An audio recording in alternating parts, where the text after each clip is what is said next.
Annaka Harris is the New York Times best-selling author of Conscious, a brief guide to the fundamental mystery of the mind.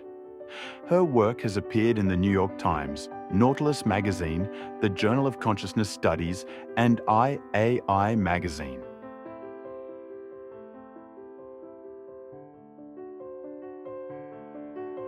When we feel like a self that is actually somehow separate from the physical world, even though we intellectually understand that that's not the case, there's this intuition, there's this feeling, there's this illusion that there's this I. This is related to the illusion of free will, and the illusion of free will and self are really two sides of the same coin. It's the sense that we are a solid entity, an unchanging entity that exists someplace in our body and takes ownership of our body and even ownership of our brain rather than being identical to our brain, which we know to be the case. And this illusion confuses us about our place in nature and the state of reality on many different levels. Annaka Harris is a writer and science communicator whose work explores the mysteries of consciousness, free will, and the illusion of self. She challenges one of our deepest intuitions, the belief that there is a solid, unchanging I inside our heads directing life's story. Harris suggests that what we call the self is not a fixed entity, but a process, a dynamic, ever-shifting interaction between brain, body, and world. As she explains, when we feel like a self that is somehow separate from the physical world, there's this illusion that there's this I. This illusion, she argues, is intertwined with the illusion of free will. Just as a wave is not a static object, but a continuous movement of water, our sense of self is a fluid phenomenon, constantly forming and dissolving in the flow of experience. Harris invites us to reconsider what it means to exist, not as isolated individuals, but as patterns within nature's unfolding. Practices like meditation, deep focus, or altered states can quiet the brain's habitual self-referencing and reveal the profound continuity between consciousness and the world around us. If you kind of rest in your conscious experience, you will notice that a decision simply arises in your conscious awareness. There's no self who's deciding to make the decision. So the neuroscience is really still in its infancy, but we're starting to learn more and more about how this illusion of self gets created. We're learning a little bit more about what neuroscientists refer to as the default mode network. We know that when the default mode network is active, we are highly aware of this illusion of self, and it tends to quiet down when we're experiencing what people talk about as a flow state, so when we're very immersed in our work, if we're very immersed in a sport, when we are not so aware of self versus other, or self versus world.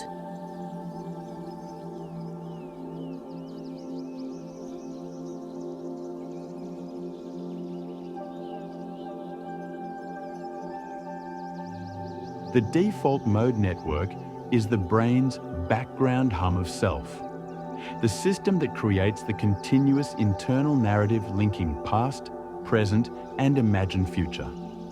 When this network quiets, as in meditation or flow states, the sense of being a separate, stable I often diminishes, revealing a more direct and fluid experience of awareness.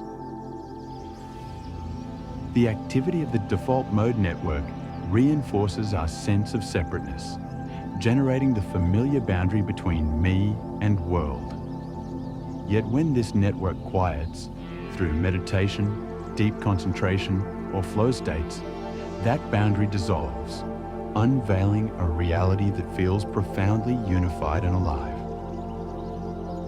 We also know through some studies using fMRI, functional MRI machines, when people are using various meditation techniques that quiet down the default mode network, they report experiences of feeling more at one with the universe.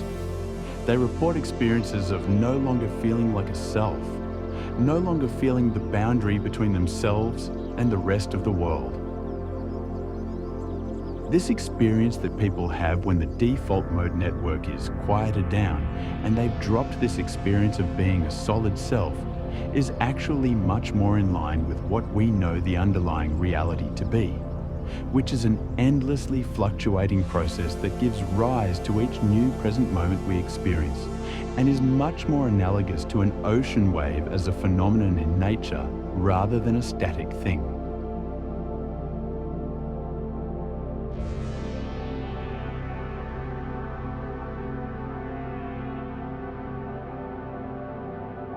Neuroscientific research suggests furthermore that our experience of being a stable I results from mechanisms such as change blindness and memory integration, which smooth over the constant flux of consciousness.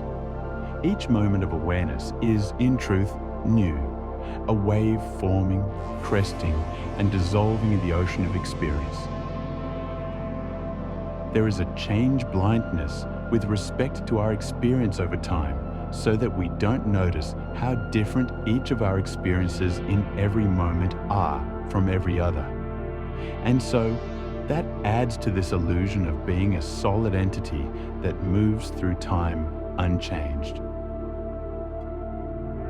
Memory plays a role in creating this experience of a solid self as well. There's a sense in which all of the memories that we have access to over time were being experienced by the same subject, by the same self. And you can imagine if your memories weren't strung together and your experience was just of each present moment, there'd be much less of a sense of a self moving through time. In conclusion, Annaka Harris's insights weave together neuroscience, philosophy, and introspective awareness to reveal that the self we so confidently identify with is more illusion than entity, a perceptual construct sustained by the brain's ongoing processes. Harris's perspective invites a radical reorientation, to see ourselves not as static observers moving through time, but as living expressions of nature's continuous unfolding. In embracing this view, we begin to experience freedom not as control, but as participation, a recognition that being is not possession, but process.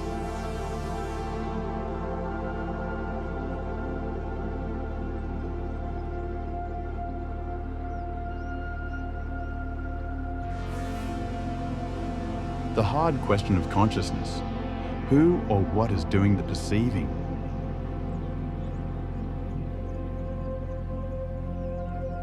The self is not an immutable entity lurking behind the windows of the eyes, looking out into the world and controlling the body like a pilot controls a plane.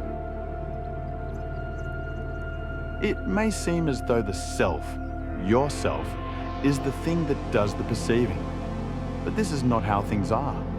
The self is another perception, another controlled hallucination, though of a very special kind. We intuitively treat experiences of self differently from experiences of the world. Experiences from the world are clearly subjective controlled hallucinations. It seems harder to resist or deny, though, that the sense of self is not a genuine representation of who we are.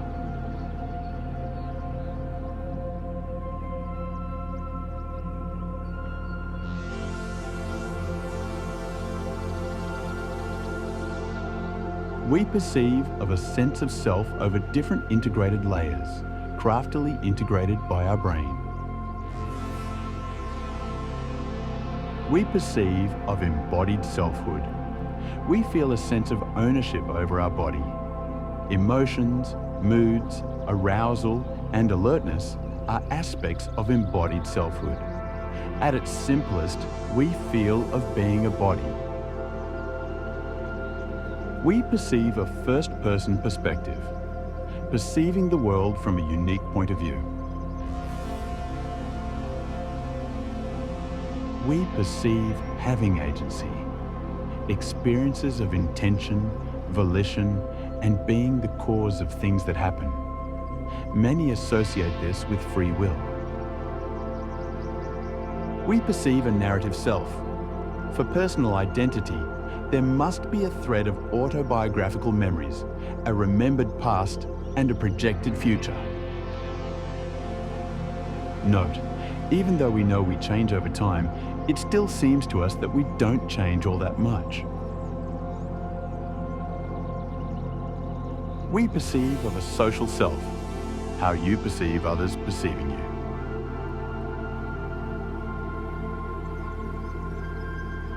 At the levels of narrative and social selves, where we experience ourselves as continuous from one moment to the next, we become truly self-aware. Our ability to perceive others' intentions, beliefs, and desires constantly guides our behavior and shapes our emotions. Self-awareness might necessarily require a social context. At the deepest layers of the self, beneath even emotions and moods, lies a hard-to-describe experience of simply being a living organism. Here emerges the feeling of just being.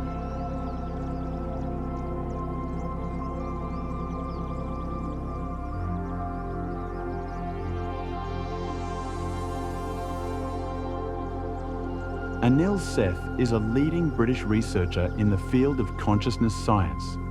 He is Professor of Cognitive and Computational Neuroscience at the University of Sussex, where he is also Director of the Sussex Centre for Consciousness Science. He is co-director of the Canadian Institute for Advanced Research, CIFAR, program on brain, mind, and consciousness. His 2021 book, Being You, A New Science of Consciousness, was a Sunday Times Top 10 bestseller and recognised by The Economist, Bloomberg Business, The Guardian and El País as one of the best books of the year. Anil Seth's TED Talk in 2017 has more than 15 million views, making it one of TED's most popular science talks. Anil attempts to understand how the inner universe of subjective experience relates to and can be explained in terms of biological and physical processes unfolding in brains and bodies.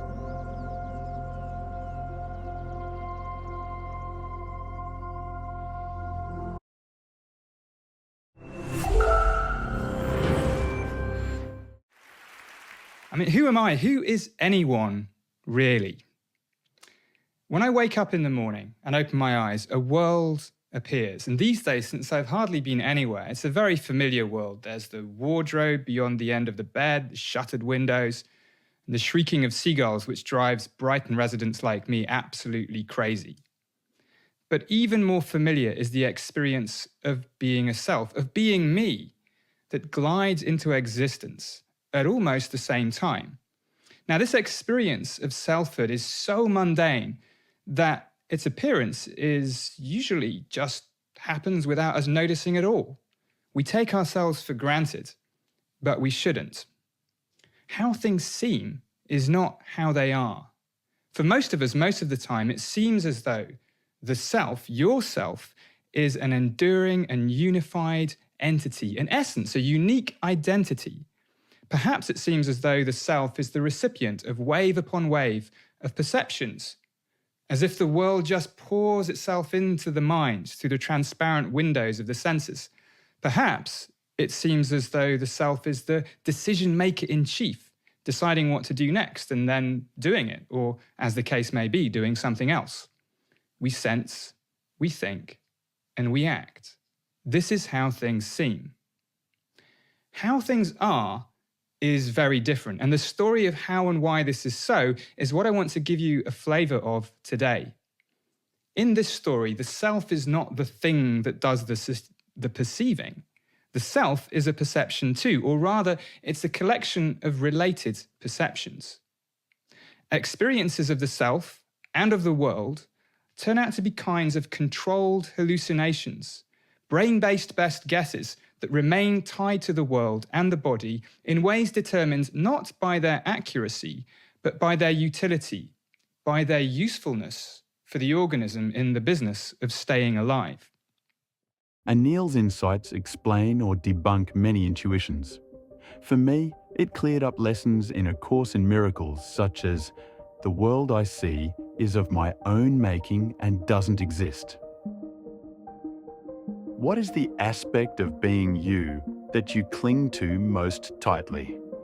For many, it's the feeling of being in control of your actions, of being the author of your thoughts. This compelling notion of free will is complex but central. There are three defining features of volitional experiences.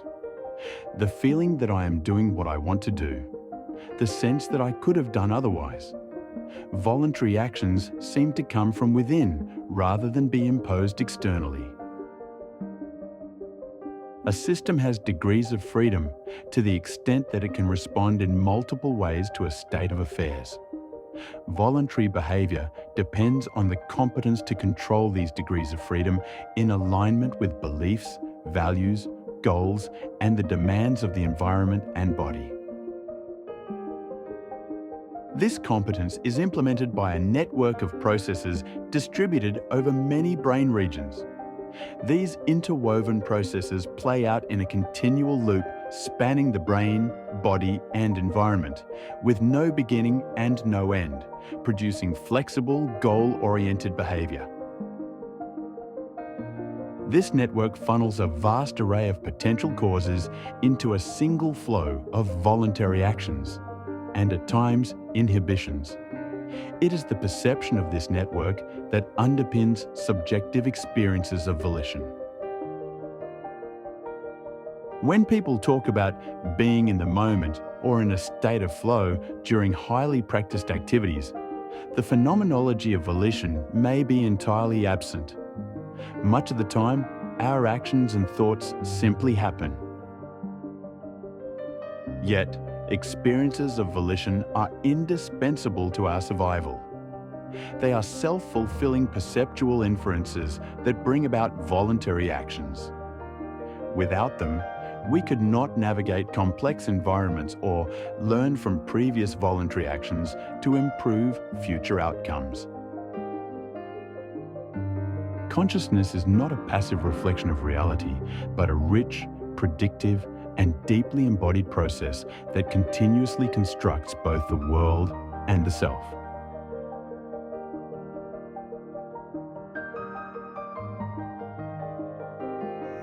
Architect, finally I have met you.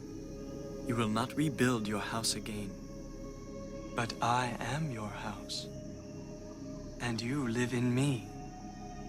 O Lord of my own ego, you are pure illusion. This was a Hollywood portrayal of Gautama's awakening, the moment he became the Buddha. In neuroscience, the brain acts as the architect of both perception and emotion, continuously generating best guesses about reality. As we saw before, these guesses are known as controlled hallucinations, internally constructed models that allow us to navigate the world. The sense of self is one such construction. It is not a fixed or continuous entity, but a perception, a narrative the brain creates by linking past experiences to the present and projecting into the future. At no single instant does this self exist independently. It emerges only through the brain's ongoing integration of experience across time. When awareness rests solely in the immediacy of the present moment, this narrative self temporarily dissolves, revealing consciousness without the illusion of an I at its center.